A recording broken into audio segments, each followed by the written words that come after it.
So quick video here on my best 10 tips to learn how to kite foil faster. I know you're thinking about it, summer's coming, we're hitting that light wind period. You're posting comments to YouTubers asking if you should learn to foil. Yes, the answer is yes. Learn now, do it now, you will not regret it.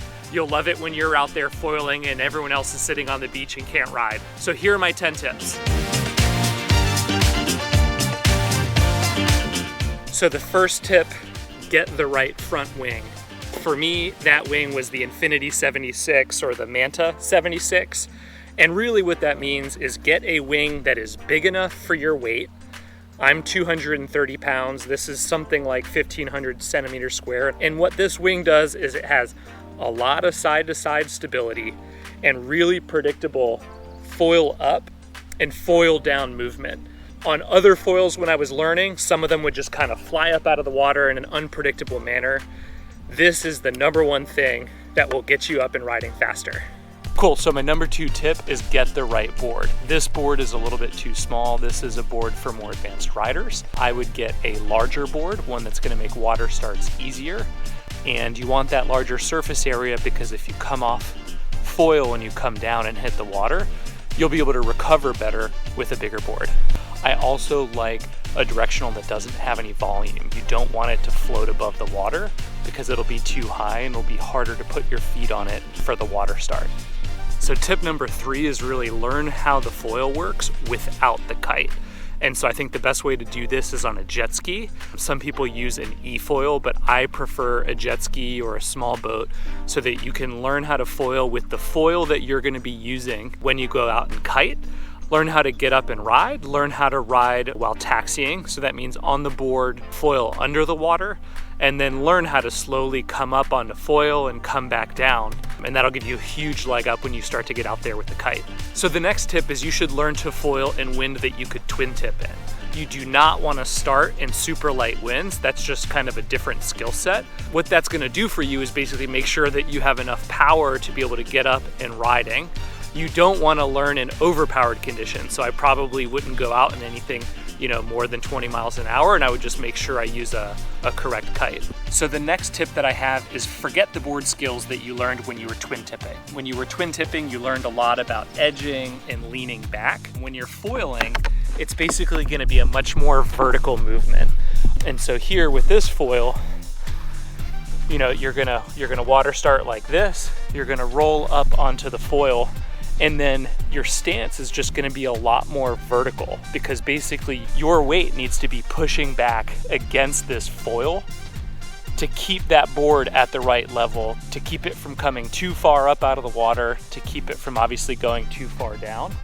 And so the stance ends up being kind of much straighter and much more vertical than people are used to from the twin tipping side.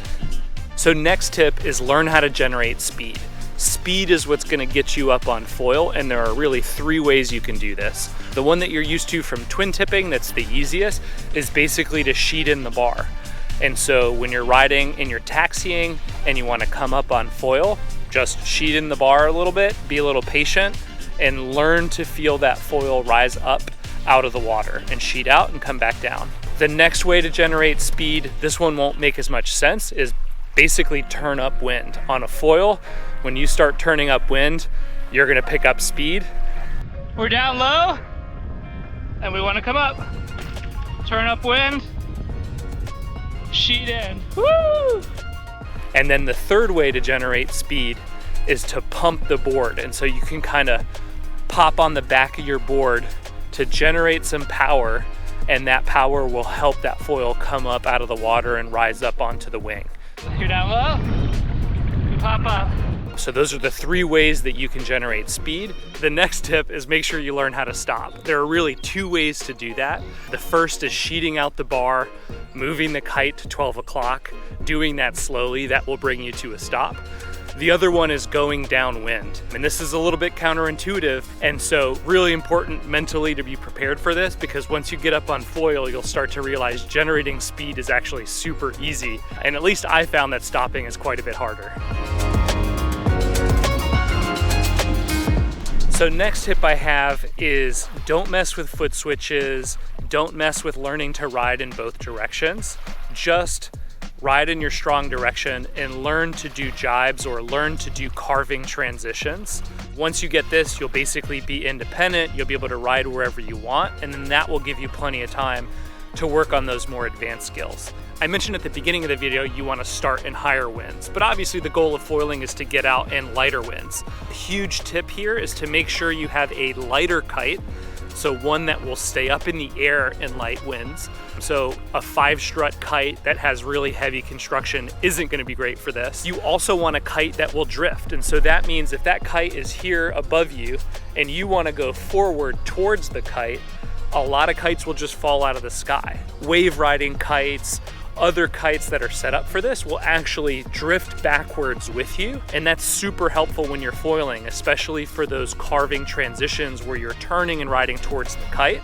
A much heavier kind of big air 5-strut kite, as you ride towards it, it's just gonna fall out of the sky and you're gonna end up taking a lot of long swims. They say if you foil, you're gonna have to swim in, and here's my first swim in. So get the right kite for the job.